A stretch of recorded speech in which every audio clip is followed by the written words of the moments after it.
Welcome to the question of the day. Today's question is from Josh in Florida. And Josh asks, I've been getting a lot of shopping around objections. How do I position myself to be the third company in the door and get around the shopping around objection? Great question. You don't. Do not position yourself to be the third in. You are doing yourself a disservice if you play this, I'm going to be the second or third one in game. It's the same as pre-qualifying leads. That's a common question I get a lot too, is like, how do I pre-qualify these leads? You don't. Don't pre-qualify your leads. And don't play the, I'm going to be the second or third one in. So Lennox released a study last year, and then I saw a similar study in ACHR The News, and they both said basically the same thing. It said 55% of buyers shopped from just one company. That means 55% of the time they went to one company and bought from that company. So if you're playing this game of I'm going to be the second or the third one in, you are going to miss 55% of the time, but you won't even realize it. You won't even know it because these were never customers of yours. They never even became leads that you actually went to their home. Think about that. Out of 100 calls, that's 55 that are going to buy somewhere else if you play this game, and you won't even get a shot at it. And I don't know about you, but I've been hearing a lot, oh, leads are low, Chris. Leads are low. What are we going to do, right? Either it's the year, it's the economy, or it's the season. Like, leads are low. I don't know about you, but I want every lead that I can get. So before this, I looked up the definition of the word sell. So look this up in the dictionary, but it says persuade someone of the merits of. That's the definition of sell.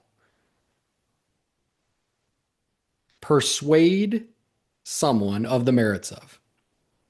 I had a situation one time where I was a sales manager and I had a salesperson, and I had started working with these customers and kind of teed it up, and I was ready to hand it off to a salesperson. And that wasn't the norm. And I don't remember the scenario, how I got connected with the customers, but I had started communicating with them, and I was teeing it up, handing it off to the salesperson. The salesperson says to me, are they buying? My eyes got really wide. There was a vein in my neck that started to pop out and tremble a little bit. Are they buying? That's your job. This is a customer. This is a customer. Think about this, okay?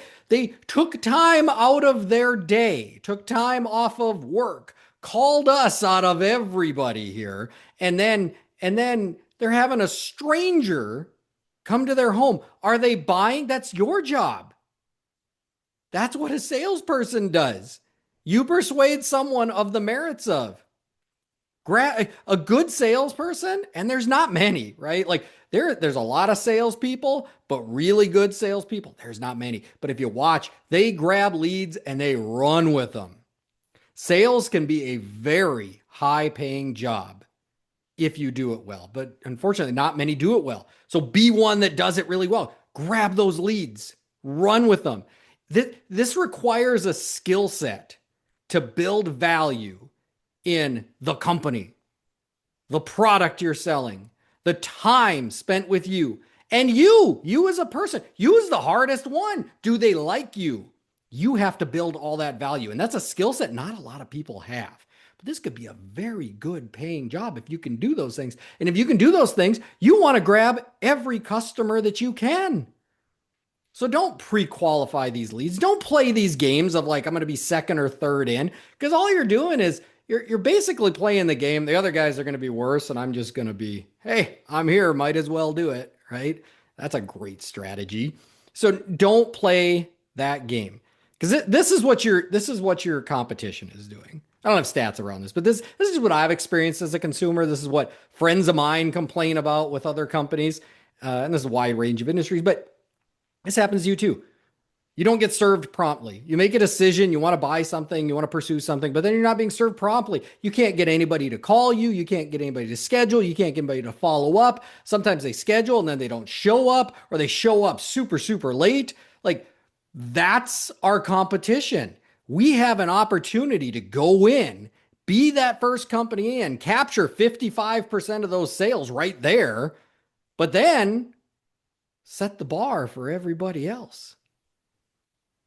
Because speed to lead is a real thing here. We also want to be first because speed to lead is a real thing. It captures customers when they're in that buying frame of mind.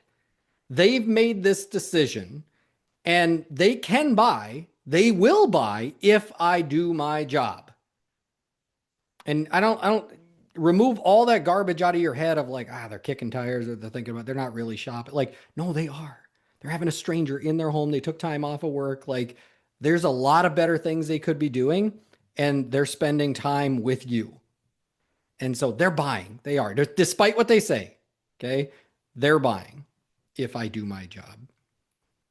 No, speed to lead is a real thing though. We want to get out there not only first, but we want to get out there fast. So some trends I see, and this is an HVAC example, but this is true of all industries, right? An HVAC example. If it's a tech generated lead, so I have a technician out there and it flips and I'm going out to talk about a replacement system. If I can get there the day of, if I can get there immediately, get a hot hand if I can get there day of, my benchmark on closing that lead is 83%. 83%, 8 or 9 times out of 10, I will close that lead if I can get there same day of. They're in the buying frame of mind. But if that lead falls to the second day, drops to 50%. 50%. I got a 50-50 shot of selling it second day. Because now it's not as urgent anymore. They're not in that mindset anymore. If it falls to the third day, 25%. Cuts in half again. 25%. Now I got a 1 in 4 shot. And what is it beyond that? I don't even know. But less than 25%, right? 12%? I don't know. 83% if you can get there the day of. 50 the second day, 25 the third day, and less after that. Speed to lead's a real thing. Now, I've experienced this in my day-to-day life as well. Now, my wife, once in a while, we'll sell something on Facebook Marketplace. And my wife always says, hey, you should post it on your Facebook account because you always sell it, right? Now, here's the thing. We do the exact same posting. Okay, the exact same posting, exact same pictures, put it on the same places. But yes, I do tend to sell it.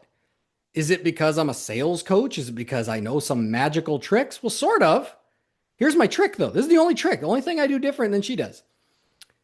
My wife, she's not glued to her phone, which is a good thing. I love that. But when people message her about the thing we're selling, she won't respond until the evening when she's going to bed and she checks her phone, right? So there could be like 12 hours that go by before she responds. And they're always texting like, is this still available? So she doesn't even get back to them for like 12 hours. Now mine, I try not to be glued to my phone, but when I'm selling something, I'm paying close attention and it's connected to my watch, right? And so when my watch buzzes that I got a message, hey, is this available? I respond right away, immediately. And I not only respond, so I'm catching them in that moment of they want to buy this thing, but I'm also responding with an action step. So I respond and say, yes, it is available. What time would you want to pick it up? So I'm right away moving them to the next step, right? Because speed to lead is a real thing. Now, I'm not saying you jump to the close right away on like an HVAC or a trade sale, but I'm just using that as an example. And usually it sells. They say, well, I'm going to be over this afternoon. And then they come and pick it up and thing is sold. Speed to lead is a real thing. So beyond just playing that game of being second or third in, I not only want to be the first in to capture 55% of those sales, I want to be there fast because I can capture 83% of those sales. Now, if you do this, if you're the first in and you're there quick, will you get more shopping around objections? Yes, you will. You absolutely will because you are the first in and there is a certain segment of customers, and most studies seem to point to like 10 to 15% of customers that are true blue. That's how mama raised me. I got to shop around, got to get 3 quotes, 5 quotes, whatever it is. Okay. There are those customers. And now by being the first one in and being there quickly, you're going to capture all those customers. Okay. And you're going to run into all those shopping around objections. So you will get more shopping around objections, but you'll also get a ton more sales. So I'd be willing to take the ton more sales if it came with more shopping around because I still got a chance at those too. It doesn't mean I'm dead in the water. I get a chance to raise the bar on the competition. I get a chance to be that first impression to deliver the value. My company is awesome. My product is the one that's going to work for you. We can do this in a timely manner on your schedule. And me, I'm awesome. I can also establish the urgency of why today is the best time to buy. I can set the tone there. And I know what the rest of the companies are going to look like. I know who my competition is. They're not going to be able to live up to that. So then, if I have a good strategy to follow up, I'm still going to capture a lot of those companies. And not to mention, a lot of times you can even overcome that objection in the home yet before you even get to the follow-up. There are strategies, and I go over a number of them in the Objection Bootcamp, where you can overcome shopping around objections. You can utilize things like the raise the bar close. You can set up a strong follow-up plan. All of these, you're not dead in the water with those shopping around. You can still capture those. So imagine you're the first in, not only the first in, you're there fast, speed to lead. You're capturing 55% just because you're the first in, 83% because you're getting there the day of. And then you're capturing some of those shopping around objections because you can overcome the objection, raise the bar on the competition, and you have a good follow-up plan. That's a pretty good closing percentage. So don't play the game of being the third in. That's today's question of the day. If you're enjoying question of the day, follow, share, and give a rating. Question of the day is on major streaming platforms. If you're not enjoying question of the day, well, just keep that to yourself. If you have a question, reach out to me either on social media or email. Both are going to be listed below in the show description. Let's get your question answered. And if you're a Next Star member, schedule a call with me and let's address your situation one-on-one. I'm Coach Chris. We'll see you tomorrow.